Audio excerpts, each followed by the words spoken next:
It's about history, policy, and impact.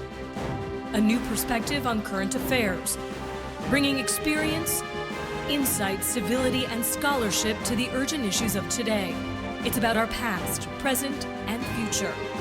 Your host, Pulitzer Prize-winning author and journalist Douglas Blackmon. From the University of Virginia's Miller Center, this is American Forum.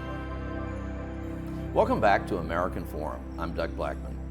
Americans have just gone through one of the most difficult and conflicted presidential campaigns in modern times. The election played out against a paradoxical backdrop. Even with the economy steadily improving, unemployment at historic lows, hundreds of thousands of new jobs, the approval of President Barack Obama growing stronger and stronger, it is nonetheless a time of bitter partisanship and wide anxiety. We are in a moment of American history that is deeply skeptical of government and our political leadership. Polls show that we have deep doubts about our fellow citizens, too, especially when their political loyalties differ from our own. We are suspicious of each other. Many have lost confidence in fundamental ideals, such as permitting the members of any faith to freely worship. We are anxious about new forms of attack from foreign foes, even as we consistently meet those threats and punish our enemies.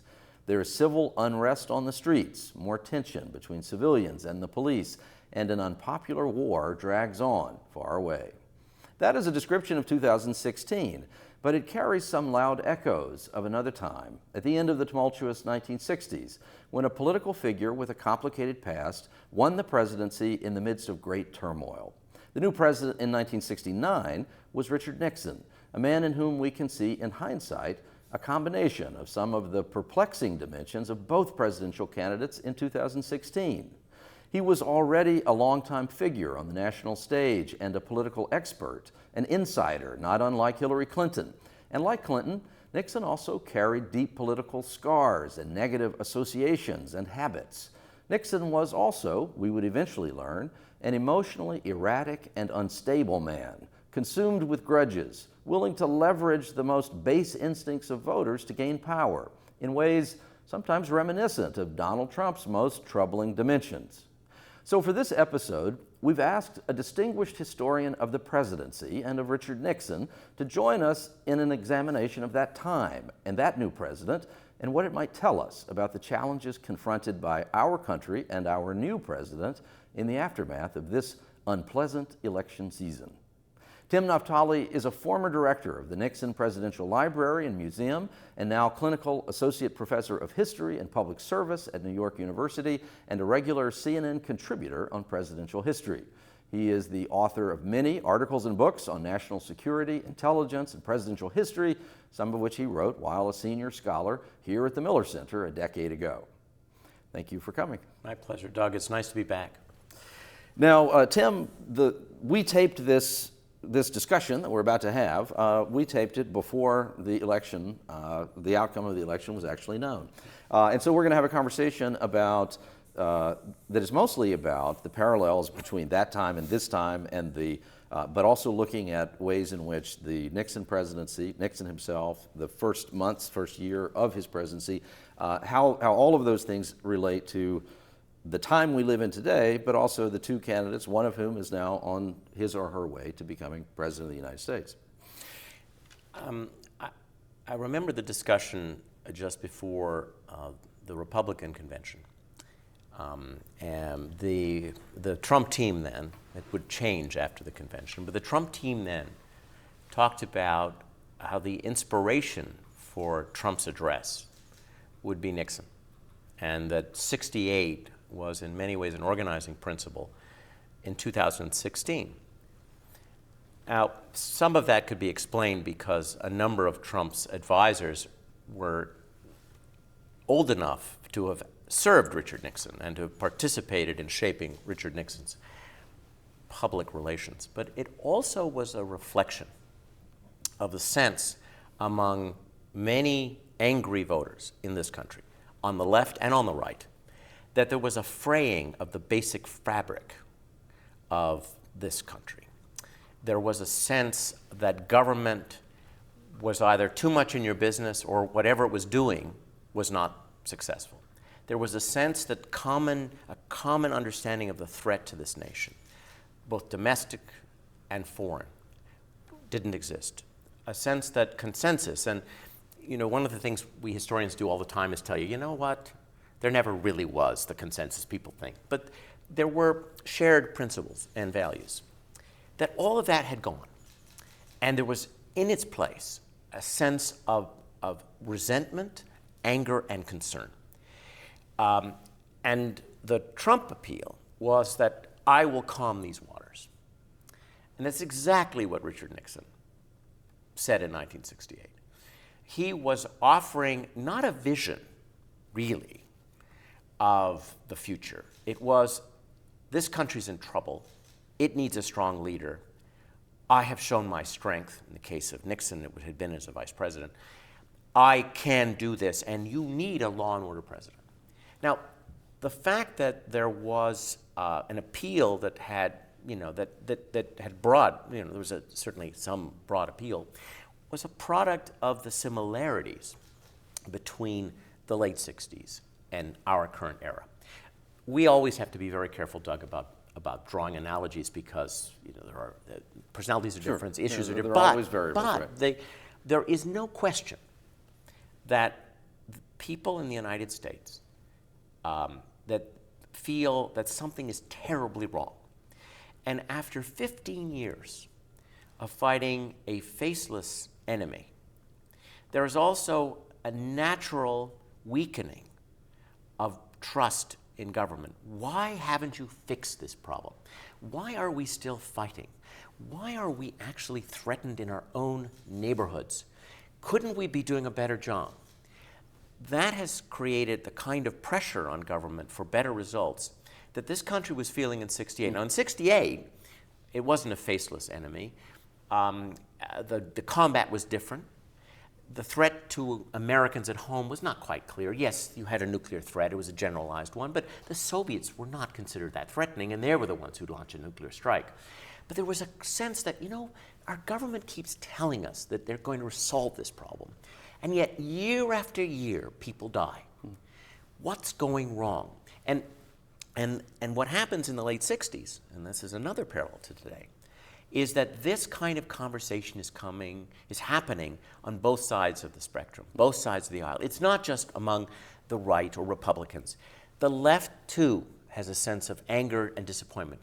And as a result, you had the Bernie Sanders movement. That was a product of a disquiet on the left. So it's this moment of turbulence, which, though not exactly like 1968, is pushing to the fore at least one candidate who's just focusing on law and order. So the sense of unsettlement that is occurring across the spectrum in this period of time, 67, 8, 69, as Nixon becomes president, produces this president who reflects in interesting ways and in different ways both of the figures that campaigned that were nominated for president in 2016. On the one hand, he is this longtime political figure. He's been around a long time. He's been in the White House as vice president, in the same way that Hillary Clinton had been in the White House in a sense as first lady. He is knowledgeable about the areas he's been involved with in government. He's very interested in foreign policy in particular, and he talks a very good talk, but he's also bears grudges, highly secretive, has scandals in the past that won't quite go away. Are there parallels between that version of Nixon and Hillary Clinton that tell us anything? There are some parallels. One of the big differences is that Richard Nixon couldn't control his own id. He had a chip on his shoulder, even when he was, as he would say, at the highest mountaintop. The similarity between these two candidates is that Hillary Clinton bears a grudge, but it's not a grudge against lots of people. Richard Nixon didn't like Jews, and he didn't like gays, and he didn't like African Americans, and I remember talking to one of his closest advisors, Leonard Garment, and Leonard Garment happened to be Jewish, and I was asking about the anti-Semitism, and he said, well, to me, if you had to understand, he just hated everybody. Hillary Clinton bears, I believe, I don't know her, but I believe, just watching her and listening to her, that she bears the scars of Whitewater. And everything associated with it. And there are many different ways to deal with that. And of course, none of us has lived under that kind of microscope. She really doesn't like the press. And I say that because I watched during the campaign how little she interacts with the press. Her email scandal is actually understandable only, I believe, as a product of the sense that official Washington will leak her private information because everybody cares about the Clintons' private life. And rather than trust the State Department's archivists, who are real pros, and trust the system, she grabbed her information so that she would determine, or her lawyer would determine what was private and what was official. That's a product of the 90s. That's a product of Ken Starr and the special prosecutor. That's a product of the conspiracy theories that she'd killed her friend Vince Foster. That's a product of the travel gate. I mean, my goodness, the number of things that had the Nixonian gate associated with it in the first years of the Clinton administration were unbelievable. We've forgotten most of them. Mm-hmm. She hasn't. And it's that which I think makes her secretive. No, that is a really remarkable observation to make, and also all the more remarkable in the sense that with the email scandal for Hillary Clinton, that unlike the Nixon secrecy scandals, but with Clinton, in the end, there's no there in terms of emails that finally surface and that appear to demonstrate high crimes or really serious offenses. And so, ironically, it is that in the case of Clinton, it's entirely the sense of cover-up that is the problem, not really the substance of the emails themselves. At least with Nixon, there was something that there was a need to cover up for his political viability. To be fair-minded about this, emails were deleted, and we haven't found them, and we don't know. I'm not suggesting. There may be. But what I know for a fact, okay, what I feel confident. I don't know for a fact because I haven't seen these deleted emails. I know that the thing that drove the congressional inquiry, that led to the demand for the emails, the Benghazi matter, that I am sure is not touched on by the emails that she deleted. I have a feeling. Clinton Foundation matters, personal matters about her relationship with her husband. I suspect those are the things that are gone. I'm not suggesting that those would lead to articles of impeachment. No, but we don't know what we don't know. Right. But as regards Benghazi, given the nature of that whole inquiry, I would be surprised if her lawyer deleted things related to Benghazi that would have resulted in impeachment. I don't even know what the issue would have been. And so now let's talk about Nixon and Trump. And I think these are, one might say, an alignment of even more troubling aspects of both men. But yeah, what is beyond the circumstantial, the situational similarity between Trump and Nixon in terms of the men and what seems to be the character and their instincts of them as individuals? How do they align? Well, Donald Trump tweets what Richard Nixon would say to his inner circle. The uncontrolled id, the prejudice, the biases, the immature egotism, the sense of the defensiveness, the thin-skinned nature of Donald Trump's social media persona, that was Richard Nixon in the Oval Office, captured on tape. And the real interesting question for us is when a thin-skinned person who seems troubled becomes president, how well does the system accommodate for that and protect us from this person's impulses? That's the key question. And obviously, given that Richard Nixon is the only president to have resigned, and he would have been found guilty if he had not been pardoned. Obviously, the Nixon system didn't work very well. I mean, he got reelected, but he got reelected because the public didn't know what was going on in the White House, and despite his best efforts to hold that in, eventually it got to him. So the system has a limit. And beyond which it can't protect you. But I think without the tapes, without the fact that Richard Nixon was so thin-skinned, and was in such a competition with Henry Kissinger, and that's why he taped, because he wanted to be able to leak to the press that he was the originator of all these great ideas in foreign policy. If it had not been for that, I think in a struggle between the president and his opponents, the American people will tend to side with the president when it's a matter of impeachment, not when it's a matter of approving them. Richard Nixon never would have resigned, I'm convinced, had it not been for the tapes.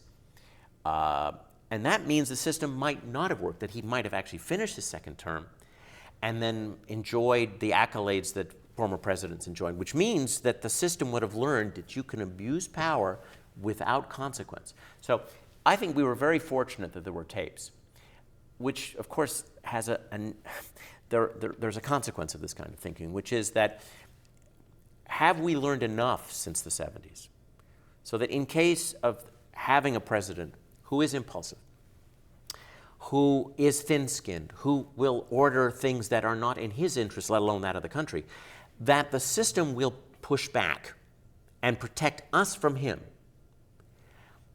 It's not clear that that will happen.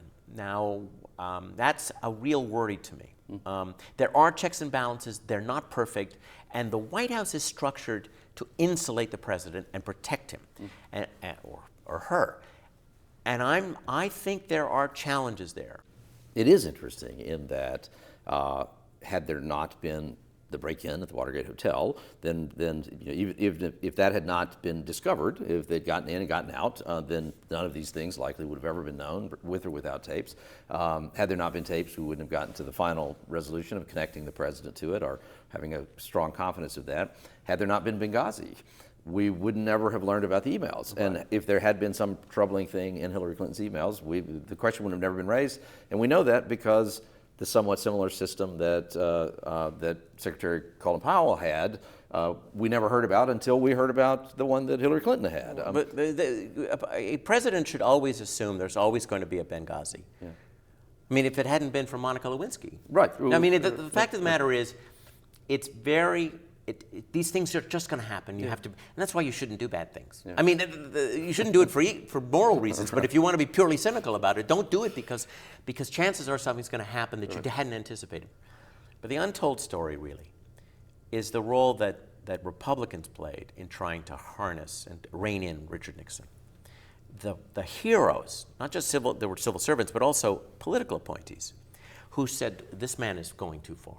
The people in the IRS who said no to this man when he wanted to audit, the famous enemies list. That was Nixon's idea. Don't ever think that it came from somebody else. It came from Nixon. The investigations that didn't happen, the wiretapping that didn't happen. Richard Nixon at one point wanted a list of every single Jewish American in the United States government. And he wanted a non-Jewish person to be placed over them. And he said to Bob Haldeman, his chief of staff, he said, you know, Jews cannot be trusted. They're disloyal. They're basically disloyal. Well, Haldeman did a little of this, which is to his eternal, I think that's one of the number of bad things that he did. He also found a man named Fred Malek who was willing to put together a list of Jews for the president. But the fact that you have a president that's ordering things that are absolutely illegal, unethical, and a disgrace to the Constitution. Fortunately, in the Nixon period, not everything he asked for he got.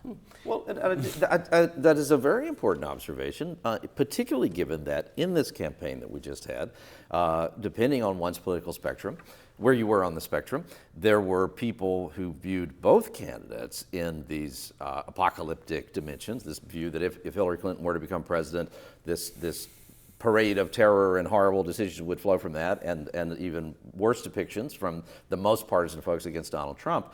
The idea is somewhat reassuring to hear that even with all of your misgivings and concerns about the system, that in the end, good human character and even people who were allied with President Nixon in terms of pure politics did the right thing. Yes, the one difference, though, I mean, yes, and that's something to be remembered, and that when people look at how our government reacted to Nixon, it's not just a story about the Democrats, and it's not just a story about the press, although they're both very important. It's also a story about American patriots, Republican patriots who said no. What we don't know. And even when this appears, if Donald Trump is elected, we still won't know the answer to this, is the Republican Party has been split by the Trump campaign. The whole Trump phenomenon has developed a fissure in the party. Many of the most experienced, the most thoughtful Republican leaders won't work for Trump. So it's not clear what kind of people he will recruit. Nixon was a well-known figure. He was actually viewed much more moderate. He was viewed as a moderate when he really wasn't. A lot of great Republican administrators joined the Nixon team. George Romney. We don't know. Right. And perhaps we'll know a little more later, but if we're Trump elected, who's going to, besides Christie and Giuliani and Sessions and General Flynn, who's going to participate in this enterprise? It's not clear that the people that will come into a Trump administration will have the character, will know enough about America and its government to say no. You need an enormous amount of self-confidence as a sub-cabinet or cabinet official to say no to your president. After the inauguration, President Trump calls up Tim Naftali and says, I heard you on CNN one night saying that I'm Nixonian, or making some comparison between me and Richard Nixon. What do I need to listen to? What do I need to do, particularly in these first months, this first year of the presidency, where you'll end up not viewing me as a Nixonian figure, or you'll have some belief that I could succeed? Well, that's a really tough and interesting question. It's a tough question. You see, this is the problem when you have somebody running and they are not promising any detailed approach. You don't actually know what they believe in. You just don't know. You don't know whether, with power, this person will start implementing horrible things that are reflected in the tweets. The advice I would give, this is not going to happen, but the advice that I would give Mr. Trump, then if he's President Trump, is, sir, please be a more thoughtful, deliberate leader than your tweets suggest.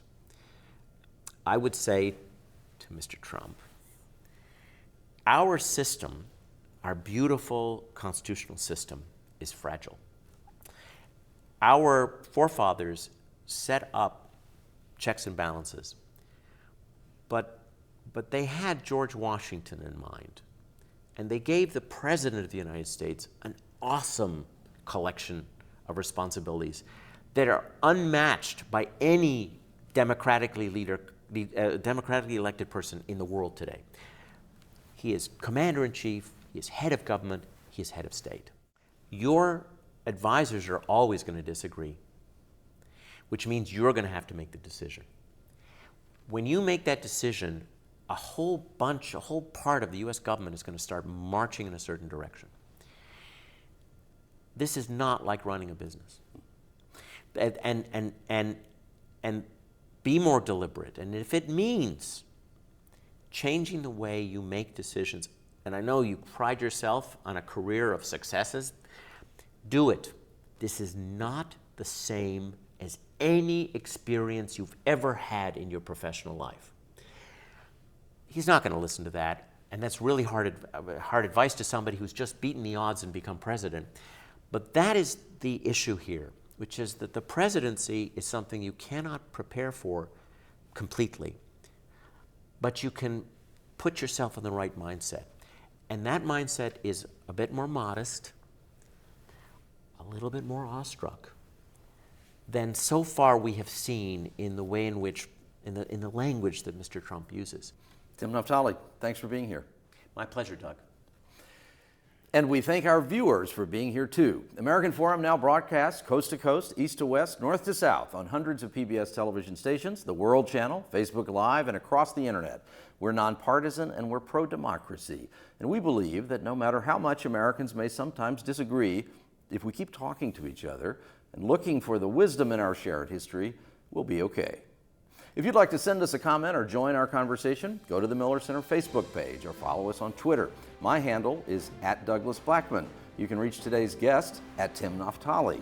To watch other episodes of American Forum, share them with your friends, join our email list, or read a transcript of this dialogue, visit us at millercenter.org, American Forum. I'm Doug Blackman. See you again next week.